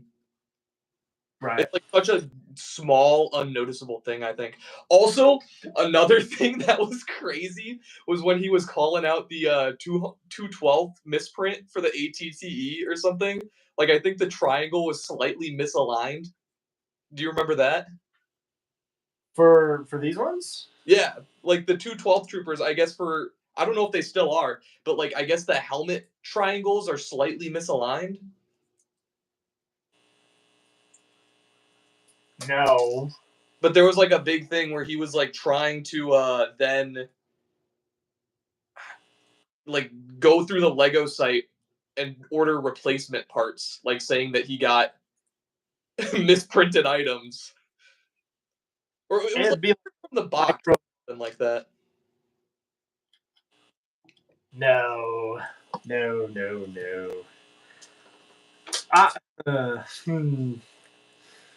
My thing is, like, it has been so long before 2020 and the 501st Battle Pack. It had been so long since we had a decent battle pack. Yes. I want to say the 212th battle pack was like the last decent battle pack, and that was like 2012. It had been like 8 years because I think we had the Kashyyyk and the 212th out at the same time, if I'm remembering right. I think so. And even then, the Kashyyyk battle packs, right? Oh yeah, battle packs are my jam. Like I love army building. Yeah. And it had been so long, and then like we get the 501st battle pack, and he's complaining about the ATRT build, and I'm like, dude, why? Like, it's an homage to the original ATRT. Of course they're gonna build it that way. Like, why wouldn't they? It's And yes, the scale is off, and I will be the first to admit that. But I do alt builds with the same parts and stuff. Like if people really care that much about it, alt builds. That's the whole point of Lego is creativity and making it your own. Exactly. And you made an awesome freaking gunship from it, so. And an ATT. Dude, that ATT is sick too. You might have seen it. I had a minifig scale clone turbo tank. That was a 501st clone turbo tank too. That's when that battle pack came out, I was looking up alt builds. I feel like I've seen your channel before from that. Probably. Think about. I took it apart though. I took down the turbo tank. It was too big. It was almost bigger than the Venator, and I was just like, and it was all hollow, and it was not a good build. I know I could do better. But like these are the little ATRTs I made minifig scale out of the. Oh, those are nice. Regular ATRT.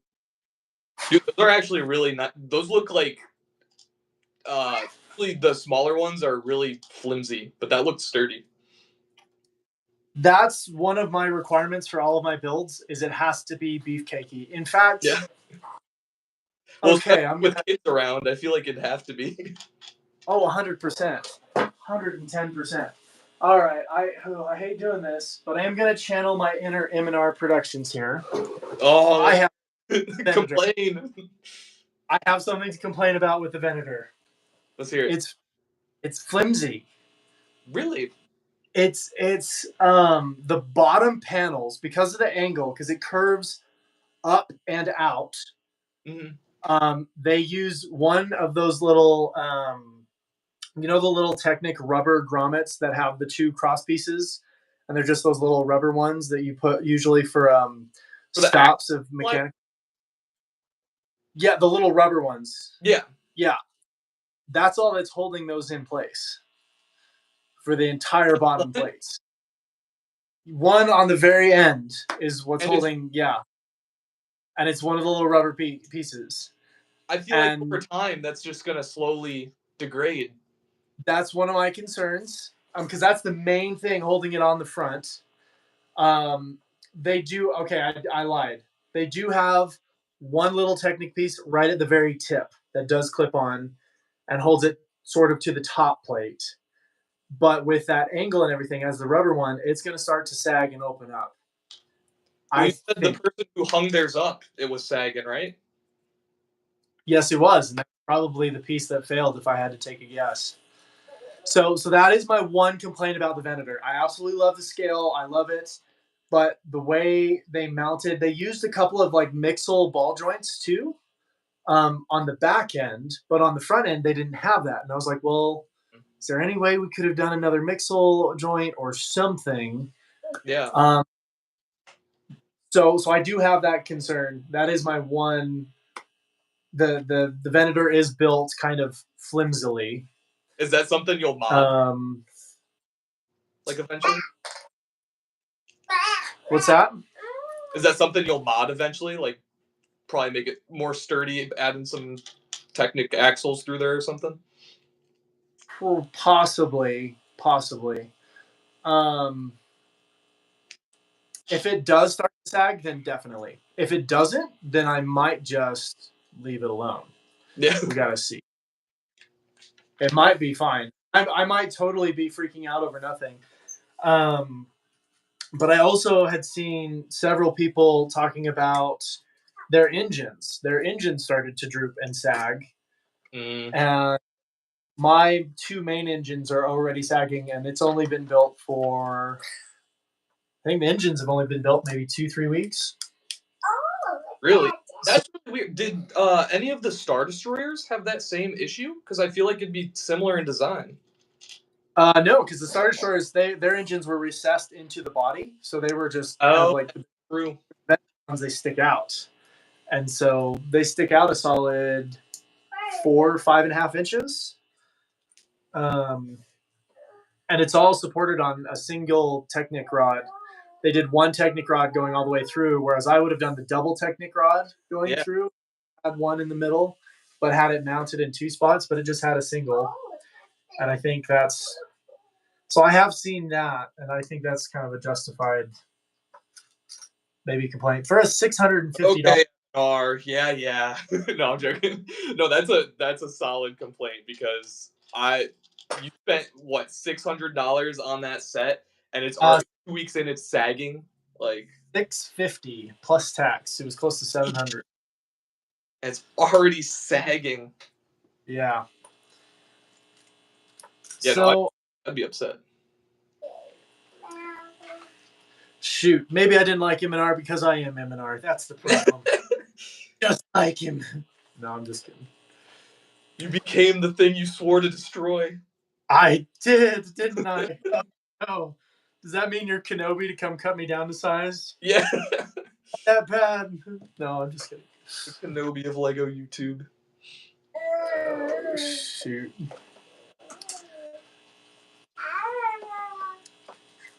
So, with the live streams, how on top of it do you stay for trying to read chat and being like participating as actively with that as possible?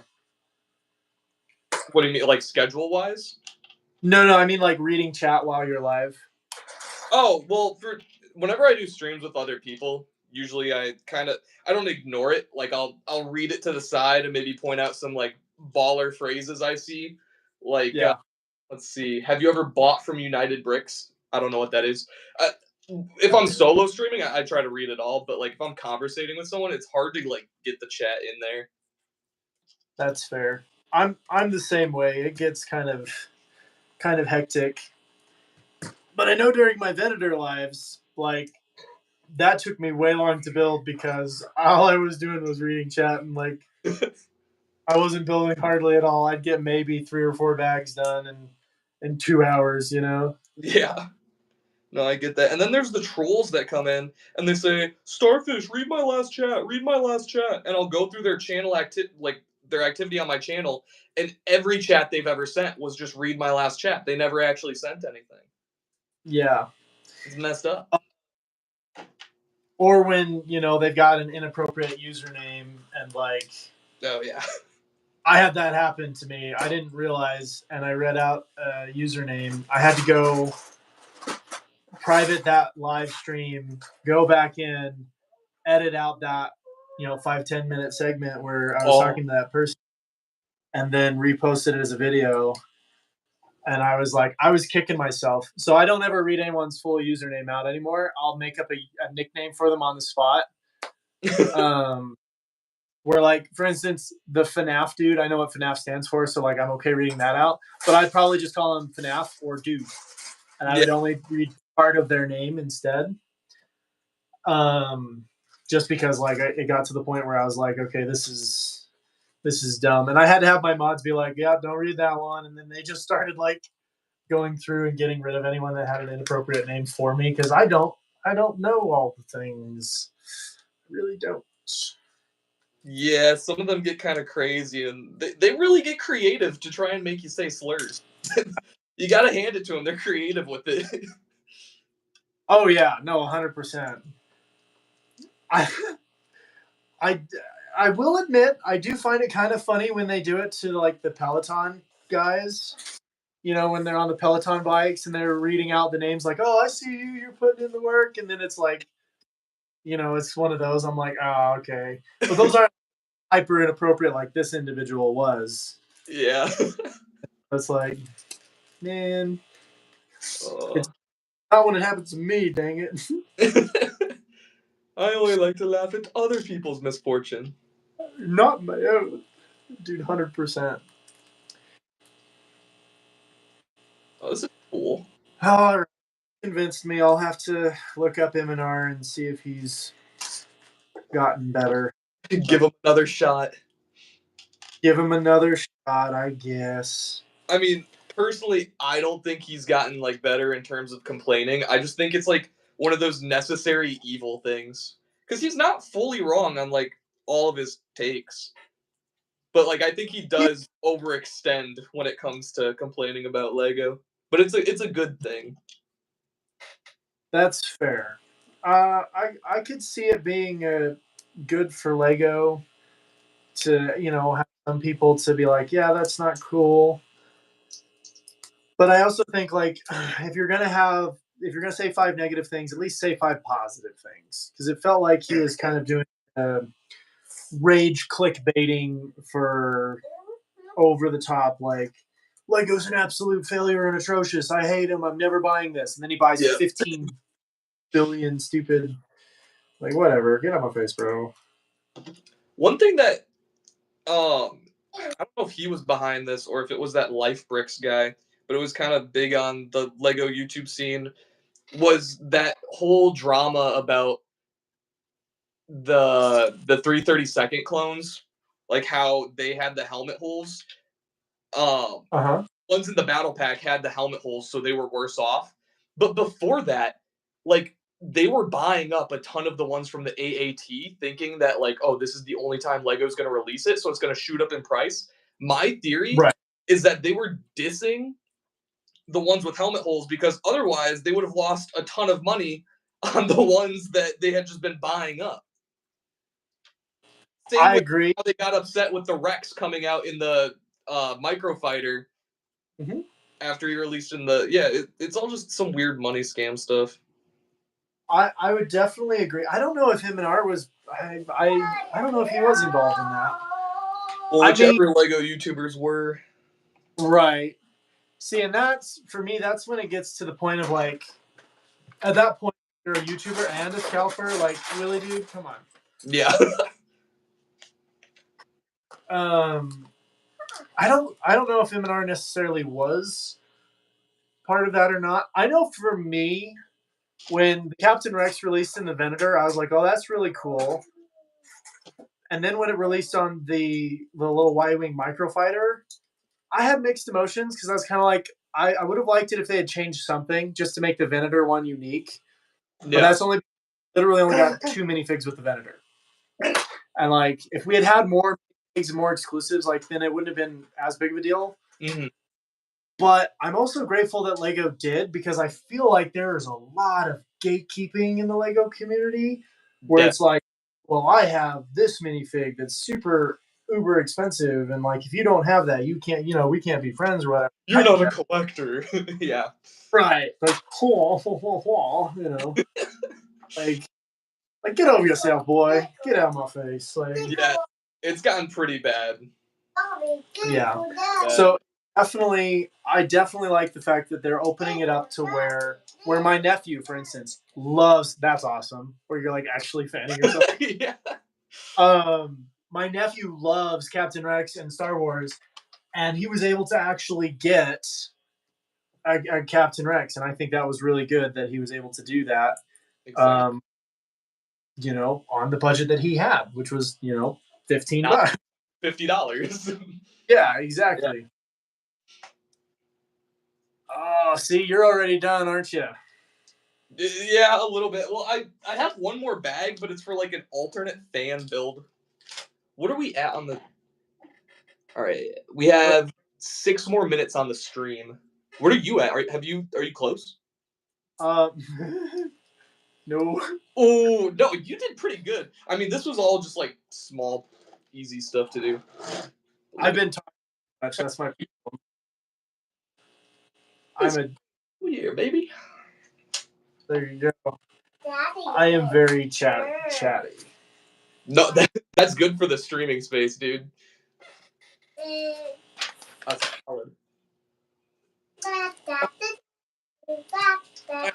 Personally, sometimes when I'm like doing my painting streams and I have to lock in, I literally like just go silent because I'm trying those precise lines. I feel you there. Well, and you have to, because those are like. Okay, so do you paint other miniatures or just Legos? Just Lego. Okay.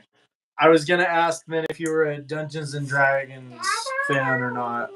No, I had a friend who tried getting me into it, and I think I did like a small battle or something, but I didn't know what was going on. Are you into that? I was. I'm from a family of nerds. I was actually raised on edition 1 of D&D. Oh wow! And we're already edition 5. So that was my original goal for content creation, was to do. My first channel was called Duke of D&D. Only ever got 13 subscribers.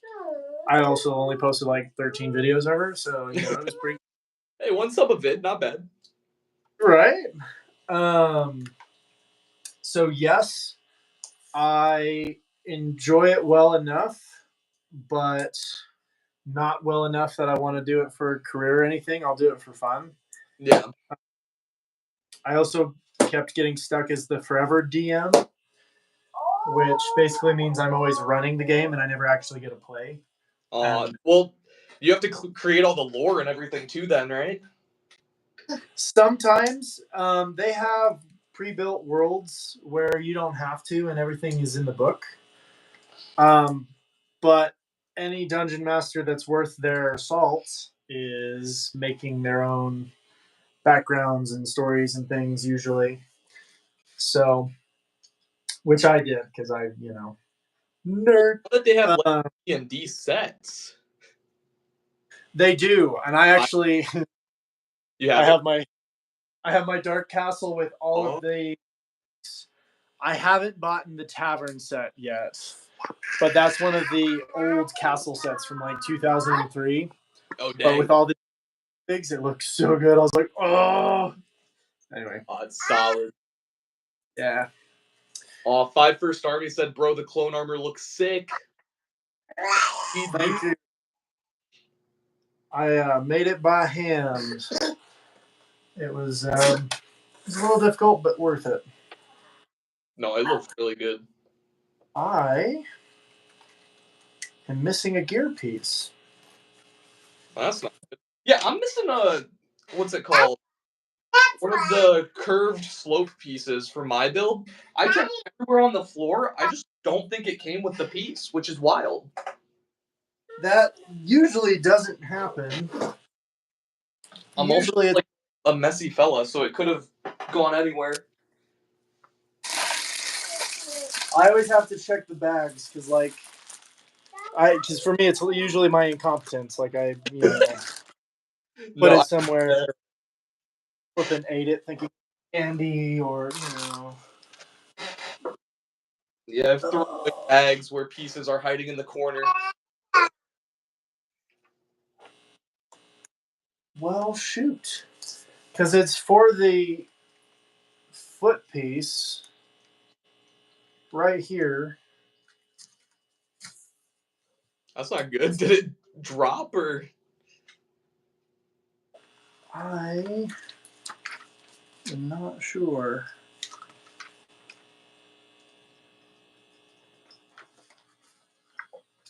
Maybe put LEDs with the visor.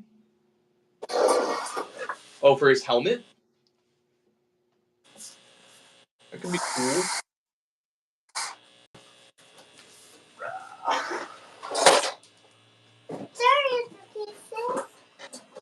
Yeah, I have no idea where my piece went. I was in the bags like so nicely too. Is it a big piece or what's missing for you? Nah, it's like one of those small hold on, there's another one on here that I can pull off. It's one of these. I'm sure I have one other one in my collection somewhere, but it'd be nice if I knew where it was. It's the principle of the thing. Yeah. Well, one time I was doing a building live stream, and for the life of me, I could not find a piece. And one person was watching went back in the stream and found out that it had like slipped into the instruction manual. So if anyone right now can go back in the stream and tell me where this piece is. Mine too, if you don't mind. Yeah. Help out QWERTY. Well, I still have 3 bags left. I'm wondering if maybe I just need to move on. Peace out, Crap. I can. I don't know how much longer you were wanting to stay live. I understand if you want to call it there too, since your build is all done. What are we at? We're at 120. I am gonna actually dip out here. Okay. But I have a business venture opportunity for not business. I'm gonna call you on Instagram after this for like a couple minutes, just because I want to ask you something. But yeah, I guess sounds good. Live stream here. Shout out to qwertyclone. Thank you so much for joining us on this live stream. It was a pleasure having you. You got an insane clone army and setup going on. Everyone loves the clone armor, so shout out to him. Make sure you guys subscribe to qwertyclone. It's in the description. Let's transfer him nicely from TikTok. Any final words to add? No, it was a pleasure. Thank you for having me, and it was a lot of fun. And who knows, maybe we'll make this one motorized while we're at it next time. Oh, that'll be sick. All right, well, peace out, everyone. See ya. Happy Chinese New Year.